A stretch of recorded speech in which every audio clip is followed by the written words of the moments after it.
وَأَنكِحُوا الْأَيَامَ مِنكُمْ، اور دیکھو اپنی بیواؤں کی شادیاں کر دیا کرو، وَالصَّالِحِينَ مِنْ عِبَادِكُمْ، یہ بھی اب ایک بہت اہم ہے بات۔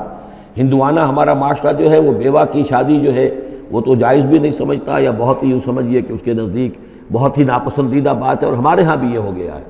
حالانکہ یہاں حکم ہے انکحوا الایام منکم، بیواؤں کی شادیاں کر دیا کرو، والصالحین من عبادکم و امائکم، اور تمہاری جو بانیاں ہوں، غلام ہوں، ان میں سے بھی جو سمجھدار ہوں، جن کے کردار کے بارے میں تمہیں اعتماد ہو، ان کی بھی شادیاں کر دیا کرو۔ ایک کی کنیز ہے، ایک کا غلام ہے، ان کی شادی ہو جائے۔ اب ظاہر بات ہے وہ کنیز جو ہے اپنے آقا کے، اب اس کے ساتھ وہ تمتع نہیں کر سکے گا، اس لیے کہ اس نے اجازت دے دی ہے کہ اس کی کنیز کی شادی ہو گئی ہے کسی غلام کے ساتھ۔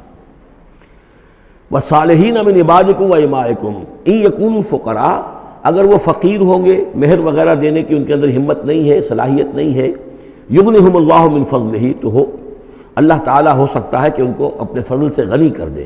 واللہ واسع علیم، اللہ واسع بہت سمائی رکھنے والا، کشائش والا، کشادگی والا اور جاننے والا ہے۔ یعنی یہ بھی ہے کہ کسی وقت انسان سوچے کہ اگر میں شادی کروں گا تو وہ بھی اپنی قسمت ساتھ لے کر آئے گی، کیا پتہ کہ میرے اس وقت حالات جو ہیں اگر کچھ خراب بھی ہیں تو اللہ تعالیٰ اس کی قسمت سے، اس کے حوالے سے اللہ تعالیٰ میرے لیے رزق کا دروازہ کھول دے۔ وَلْيَسْتَعْفِفِ الَّذِينَ لَا يَجِدُونَ نِكَاحًا، اور جو لوگ نکاح کی قدرت بالکل نہ رکھتے ہوں، شادی کر ہی نہ سکتے ہوں، کچھ بھی نہ ہو ان کے پاس، نہ کوئی گھر ہو جس میں کہ اپنی بیوی کو رکھ سکیں، نہ کوئی نان نفقے کا سامان ہو، نہ کوئی مہر دے سکیں، وَلْيَسْتَعْفِفْ، تو انہیں چاہیے کہ وہ اپنی عفت کی حفاظت کریں، پوری طریقے سے اپنے اس جو جنسی جذبے کو کنٹرول کریں۔ الَّذِينَ لَا يَجِدُونَ نِكَاحًا حَتَّى يُغْنِيَهُمُ اللَّهُ مِنْ فَضْلِهِ، یہاں تک کہ اللہ تعالیٰ انہیں اپنے فضل سے غنی کر دے۔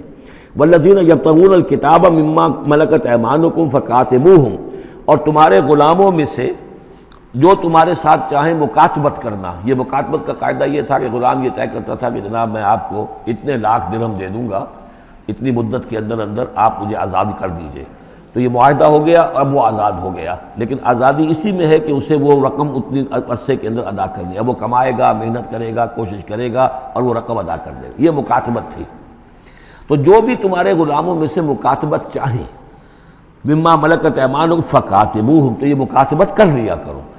قرآن مجید نے وہ تمام راستے کھولے ہیں کہ جن سے غلاموں کی آزادی کا جو ہے آسانی کے ساتھ تدریجاً سہج انداز کے اندر ان کی غلامی کا جو ہے سلسلہ ختم ہو کر آزادی کی طرف راستہ کھل جائے۔ فَقَاتِبُوهُمْ إِنْ عَلِمْتُمْ فِيهِمْ خَيْرًا، اگر تم دیکھ رہے ہو ان کے اندر کہ خیر ہے، بھلائی ہے، واقعتاً یہ شخص پہ اعتماد کیا جا سکتا ہے، یہ بھاگ نہیں جائے گا اور یہ جو بھی کرنا چاہ رہا ہے معاہدہ اس کو پورا کرنے کی اس کی نیت ہے۔ وَآتُوهُمْ مِنْ مَالِ اللَّهِ الَّذِي آتَاكُمْ، پھر ایسے لوگوں کو جنہوں نے مکاتبت کی ہو تم بھی مال دیا کرو، جو اللہ کا مال تمہارے پاس اللہ نے تمہیں دیا ہے، یعنی لوگ مدد بھی کریں اس کی، تاکہ وہ اپنی اس رقم کو جلد از جلد ادا کر کے اور وہ پھر آزاد ہو جائے۔ وَلَا تُكْرِهُوا فَتَيَاتِكُمْ عَلَى الْبِغَاءِ، اور دیکھو اپنی باندیوں کو، چھوکریوں کو، یہ جو وہاں پہ باندیاں کنیزیں ہوتی تھیں، انہیں بدکاری پر مجبور نہ کرو۔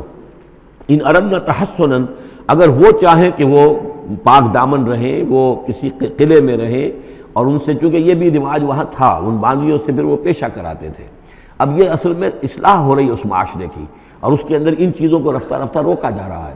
جیسے سورہ نساء میں آیا تھا، ایسا بھی ہوتا تھا کہ باپ کی بیویاں جو ہیں، اپنی جو سوتیلی مائیں ہیں، انہیں اپنے گھر میں ڈال لیا، لیکن یہ ساری چیزیں رفتہ رفتہ ایک ایک کر کے پھر ان کی بندش ہوئی ہے، تو وہ اپنی اولونیوں سے پیشہ کراتے تھے اور کمائی خود کھاتے تھے۔ تو فرمایا یہ بہت غلط ہے، لِتَبْتَغُوا عَرَضَ الْحَيَاةِ الدُّنْيَا، تاکہ تم حاصل کرو دنیا کی زندگی کا سامان۔ وَمَنْ يُكْرِهُنَّ فَإِنَّ اللَّهَ مِنْ بَعْدِ إِكْرَاهِهِنَّ غَفُورٌ رَحِيمٌ، اور اگر کوئی ان کو مجبور کرے گا اس کام کے لیے تو اللہ تعالیٰ ان کی اس مجبوری کی بنا پر ان کے حق میں غفور اور رحیم ہوگا۔ تم پر وبال آئے گا، جو کام یہ غلط کروائے گا وبال اس پر آئے گا۔ اگر وہ خود جو ہے مجبوراً کر رہی ہے اور وہ اس کے لیے ذہناً تیار نہیں ہے تو بہرحال اللہ اس کے حق میں غفور اور رحیم ہوگا۔ وَلَقَدْ أَنزَلْنَا إِلَيْكُمْ آيَاتٍ مُبَيِّنَاتٍ، اور دیکھو ہم نے نازل کر دی ہیں تمہاری جانب یہ روشن آیات، وَمَثَلًا مِّنَ الَّذِينَ خَلَوْا مِن قَبْلِكُمْ، اور وہ ساری باتیں بھی ہم نے بتا دی ہیں کہ جو ان لوگوں میں تھیں جو تم سے پہلے تھے۔ یہ ساری گندگیاں، معاشرتی خرابیاں جو ہیں یہ پہلوں کے اندر بھی تھیں، ہم نے ان سب کی نشاندہی کر دی ہے۔ وَمَوْعِظَةً لِّلْمُتَّقِينَ، اور اہل تقویٰ کے لیے ہم نے نصیحت یہ نازل فرما دی ہے۔ قَدْ جَاءَتْكُم مَّوْعِظَةٌ مِّن رَّبِّكُمْ وَشِفَاءٌ لِّمَا فِي الصُّدُورِ۔ اب یہ 5واں رکوع آ رہا ہے، اور یہ ہمارے اس منتخب نصاب کا جو دوسرا حصہ ہے، ایمان کی بحث، اس کے ضمن میں یہ بہت اہم درس ہے۔ اور یہ آیت نمبر 35 جو آ رہی ہے، یہ قرآن مجید کی عظیم ترین آیات میں سے ہے۔ اس سورہ مبارکہ کی بھی آیت نمبر 35 اور سورہ احزاب میں بھی بالکل ٹھیک یہی نمبر، آیت نمبر 35 آپ کو ملے گی۔ یہ ایمان پر اور وہ اسلام کی کیفیات پر قرآن مجید کی عظیم ترین آیات ہیں۔ اللہ نور السماوات والارض، اللہ آسمانوں اور زمین کا نور ہے۔ مثل نور ہی، اس پر ایمان کی مثال، اس کے نور ایمان کی مثال ایسی ہے کہ مشکاتن، جیسے ایک طاق ہے، فیہا مصباح، اس میں ایک چراغ روشن ہے۔ المصباح فی زجاجہ، وہ چراغ جو ہے چمنی کے اندر ہے، شیشہ ہے اس کے اوپر، جیسے لالٹینیں ہوتی تھی پچھلے زمانے میں، گلوب کے ساتھ جو ہے وہ لیمپ ہوتے تھے۔ الزجاجہ تو کانہا کوکب دری، اور وہ شیشہ چمک رہا ہے جیسے کہ ایک چمکدار ستارہ ہو۔ یوقد من شجرۃ، اور اس مصباح میں، اس دیے میں، اس چراغ میں جلایا جا رہا ہے تیل، کس کا؟ ایک شجرہ مبارکہ زیتونہ کا، ایک ایسا مبارک درخت زیتون کا، لا شرقیۃ ولا غربیہ، جو نہ شرقی ہے نہ غربی ہے، یعنی یہ کہ درخت ہے، جھنڈ ہے ایک۔ اب اگر تو کچھ جھنڈ کے مشرق میں کوئی درخت ہے تو صبح کی دھوپ تو انہیں ملے گی، شام کی نہیں ہوگی۔ مغرب میں ہے تو شام کی دھوپ مل جائے گی، صبح کی نہیں ملے گی۔ ایک علیحدہ کھڑا ہوا ہے کوئی، جس کے نہ ادھر کوئی اور ہے نہ ادھر کوئی اور درخت ہے، تو پورے دن کی تمازت دھوپ کی جو ہے وہ جذب کر رہا ہے۔ اور ایسے درخت کا جو روغن زیتون ہوتا تھا وہ بہت صاف شفاف، اسی کی مثال دی جا رہی ہے کہ نہ شرقی ہے نہ غربی ہے، وہ کسی جانب سے اوٹ میں ہے ہی نہیں۔ یکاد زیتھا یضیء، اس کا جو روغن ہے وہ بھڑک اٹھنے کو بیتاب ہے، قریب ہے کہ روشن ہو جائے۔ وَلَوْ لَمْ تَمْسَسْهُ نَارٌ، چاہے اسے ابھی آگ نے چھوا ہی نہ ہو۔ نور علی نور، جب آگ مس کر جائے، چھو جائے تو پھر نور علی نور ہے، وہ بھڑک اٹھتا ہے۔ یہدی اللہ لنورہ من یشاء، اللہ تعالیٰ ہدایت فرماتا ہے اپنے نور کی جانب جس کو چاہتا ہے۔ وَيَضْرِبُ اللَّهُ الْأَمْثَالَ لِلنَّاسِ، اور اللہ تعالیٰ مثالیں بیان کرتا ہے لوگوں کے لیے۔ وَاللَّهُ بِكُلِّ شَيْءٍ عَلِيمٌ، اور اللہ ہر چیز کا کما حقہ علم رکھتا ہے۔ یہ اصل میں ایمان کے لیے، اس کے اجزائے ترکیبی کے لیے بہترین تمثیل ہے، جس کو میں پہلے بیان کرتا رہا ہوں کہ ایک ہے فطرت، انسانی فطرت۔ اگر فطرت سلیم ہے تو اس کے اندر یہ ایمانی حقائق موجود ہیں، معرفت خداوندی موجود ہے۔ البتہ اس پر کوئی پردے آ گئے ہیں، اس کے اوپر جو ہے کچھ غلاف پڑ گئے ہیں، اور جب آتی ہے وہی وہ اس کو ایکٹیویٹ کرتی ہے۔ آیات الہیہ جو ہیں، آیات قرآنیہ، وہ اندر کے اندر جو ڈورمنٹ اس کی کانشسنس ہے ایمان کی، اس کو ایکٹیویٹ کر کے شعور پر لے آتی ہے۔ اس کو یوں سمجھے کہ جیسے تیل ہے۔ اب تیل ایک ہے کڑوا تیل، جس سے کہ ہم دیے کبھی جلایا کرتے تھے، اب تو شاید ہی کہیں آپ نے دیکھا ہو دیا کس کو کہتے ہیں، لیکن اس میں وہ کڑوا تیل جو جلتا تھا، تو کڑوا تیل خود آگ نہیں پکڑ سکتا، اس میں بتی ڈالنی پڑتی تھی، کوئی کپڑے کی بتی ہے بٹکر، یا یہ کہ وہ روئی کی بتی بنائی ہے، اس بتی کا پھر آگ لگاتے تھے تو جل تو رہا ہے تیل، لیکن بواسطہ بتی، براہ راست وہ تیل جلنے کی پوزیشن میں نہیں ہے۔ لیکن ایک تیل ہے پیٹرول، اس کو جو کڑوے تیل سے روشنی حاصل کرنے کے لیے جتن کرنے پڑ رہے ہیں آپ کو جلانے کے لیے، اور پیٹرول گویا کہ بیتاب ہے، وہ بھڑک اٹھنے کو بیتاب ہے، ذرا سی چنگاری قریب آئی اور بھڑک گیا۔ اسی طریقے سے انسانوں کی طباع کا فرق ہے۔ کچھ لوگوں کی جو فطرت ہے اتنی سلیم ہوتی ہے، اتنی نیکی ہوتی ہے اس کے اندر، کہ جیسے ہی وہی سامنے آئی، آئینہ جگمگا اٹھا ایک دم، اس لیے کہ اوپر غبار ہے ہی نہیں، اس کے اوپر کوئی اور جو ہے پردے پڑے ہوئے ہیں ہی نہیں۔ یہ مثال صدیقین کی ہے جو میں نے کل بھی آپ سے عرض کیا تھا، کہ جیسے کہ حضور نے فرمایا میں نے جس کے سامنے بھی دعوت ایمان رکھی، اس نے کچھ نہ کچھ توقف اور تردد ضرور کیا، سوائے ابو بکر کے کہ ایک لحظے کا بھی توقف نہیں کیا۔ یہ اس لیے کہ ان کی فطرت اتنی سلیم تھی، گویا کہ وہ پیٹرول تھا ان کے اندر جو بھڑک اٹھنے کو بیتاب تھا، کہ ذرا قریب بھی اگر دیاسدائی آ گئی تو بھڑک اٹھے۔ لیکن کچھ لوگ وہ تھے کہ جن کا تیل اتنا صاف اور پاک نہیں تھا، ان میں کوئی تکدر تھا، انہیں وقت لگ گیا، اگر چاہیے کہ بالآخر وہ ایمان لے آئے، لیکن یہ کہ کچھ اس میں بتی ڈالنی پڑی، کوئی اس کے لیے محنت کرنی پڑی۔ السابقون الاولون من المہاجرین والانصار والذین اتبعوہم بإحسان، پھر وہ لوگ ہیں جو بعد میں درجہ بدرجہ پھر ان کے بعد آتے چلے گئے۔ تو اسی طریقے سے ایمان کی مثال ہے کہ یہ روغن فطرت یا نور فطرت، نور روح، روحانی نور جو ہمارے اندر ہے، ہے نور تجلی بھی اسی خاک میں پنہاں، غافل تجرا صاحب ادراک نہیں ہے۔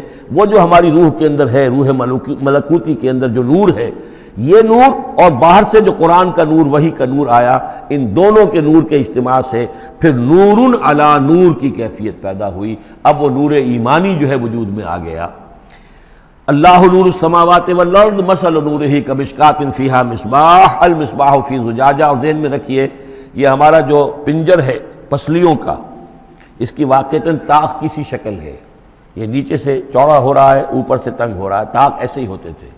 ڈائفرام جو ہے وہ اس طاق کا گویا کہ فلور ہے، جو ہمارے ایبڈومینل کیویٹی کو چیسٹ کیویٹی سے علیحدہ کرنے والا عضو ہے، اور دل رکھا ہوا ہے اس کے اوپر، یہ گویا کہ چراغ ہے۔ اس دل میں نور ایمان ہوتا ہے، اس دل کے اندر جو ہے وہ اللہ کا نور، اور یہ نور بنا ہے دو چیزوں سے، ایک وہ نور فطرت جو اس کے اندر موجود تھا اس کی روح کے اندر، اور ایک نور وحی۔ ان دونوں کے اجتماع سے نور علی نور، وہ نور جو ہے وہ نور ایمان کی شکل میں اس قلب کے اندر جو ہے وہ جاگزی ہوا اور قلب منور ہو گیا۔ المصباح فی زجاجہ، الزجاجۃ کأنہا کوکب دری یوقد من شجرۃ مبارکۃ زیتونۃ لا شرقیۃ ولا غربیہ یکاد زیتھا یضیء ولو لم تمسسہ نار نور علی نور یہدی اللہ لنورہ من یشاء۔ یہ نور علی نور ہے، دو نوروں کے جمع ہونے سے یہ نور ایمان وجود میں آیا، نور فطرت، نور وحی۔ اور اللہ تعالیٰ ہدایت دیتا ہے اپنے نور کی جس کو چاہتا ہے، اور اللہ یہ مثالیں لوگوں کے لیے بیان کرتا ہے۔ باقی اللہ کو تو ہر شے کا کما حقہ علم ہے، مثال کی ضرورت انسانوں کے لیے ہے کہ جو ان لطیف حقائق کو ایسے ہی خود نہیں سمجھ سکتے۔ اب جن لوگوں کے دلوں میں یہ نور ایمان پیدا ہو جاتا ہے، ان کی ایک جھلک دکھائی جا رہی ہے کہ ان کی شخصیت، ان کی زندگی کی دلچسپیاں کیا ہوتی ہیں۔ فی بیوت اذن اللہ ان ترفع ویذکر فیہا اسمہ، ان گھروں میں جن کا کہ اللہ نے حکم دیا کہ انہیں بلند کیا جائے، یعنی مساجد۔ بلند کرنے سے مطلب یہ ہے کہ ان کو نمایاں بنایا جائے۔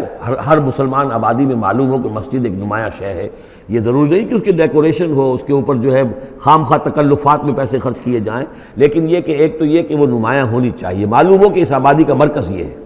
نمبر دو یہ ہے کہ ترفع، اس کو ہر طریقے سے، ہر معنوی گندگی سے بھی پاک رکھا جائے۔ وَيُذْكَرَ فِيهَا اسْمُهُ، اور اس میں اس کا نام لیا جائے۔ يُسَبِّحُ لَهُ فِيهَا بِالْغُدُوِّ وَالْآصَالِ، یہ جو صاحب ایمان لوگ ہیں جن کے دلوں میں ایمان کی قندیلیں روشن ہیں، یہ تسبیح کرتے ہیں اللہ کی ان گھروں کے اندر، صبح کے وقت بھی اور شام کے وقت بھی۔ رجال، وہ جواں مرد، لا تلہیہم تجارت ولا بیع عن ذکر اللہ واقام الصلاۃ، جن کو غافل نہیں کر سکتی نہ کوئی تجارت، نہ کوئی خرید و فروخت اللہ کی یاد سے اور نماز کے قائم کرنے سے، وایتاء الزکاۃ، اور زکوٰۃ کے ادا کرنے سے۔ یخافون یوماً، یہ سب کچھ کر کے بھی وہ ڈرتے رہتے ہیں، لرزاں و ترساں رہتے ہیں، کانپتے رہتے ہیں اس دن کے تصور سے، تتقلب فیہ القلوب والابصار، جس میں کہ دل بھی الٹ جائیں گے اور نگاہیں بھی الٹ جائیں گی۔ لیجزیہم اللہ احسن ما عملوا، تاکہ اللہ تعالیٰ ان کو بدلے میں دے بہترین جزا ان کے اعمال کی، ویزیدہم من فضلہ، اور اضافہ کرے اپنی طرف سے اپنے فضل میں سے۔ واللہ یرزق من یشاء بغیر حساب، اور اللہ تعالیٰ چاہتا ہے دیتا ہے جس کو چاہتا ہے بغیر حساب۔ اللہم ربنا اجعلنا منہم، یہ تو مومن صادق کے لیے ایمان ان کے دلوں میں ہے، اس کی تمثیل یہ ہے، اور ان کے کردار کی جھلک یہ ہے۔ اب ایک ہے بین بین کے لوگ، ایمان تو نہیں ہے لیکن کچھ نہ کچھ نیکی کے کام کرتے ہیں، کچھ اپنے دل کی تسلی کے لیے، کچھ اپنے ضمیر کو مطمئن کرنے کے لیے۔ ان کی نیکی حقیقی نیکی نہیں ہے، وہ لیس البر ان تولوا وجوہکم قبل المشرق والمغرب، اس آیت کو ذہن میں رکھیے۔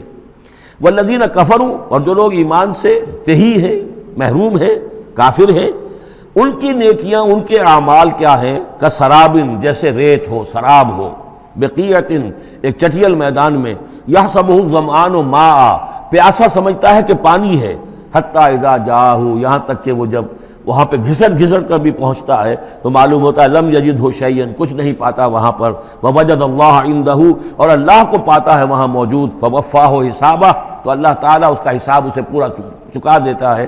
واللہ سریع الحساب، اور اللہ جو ہے حساب چکانے میں دیر نہیں لگاتا۔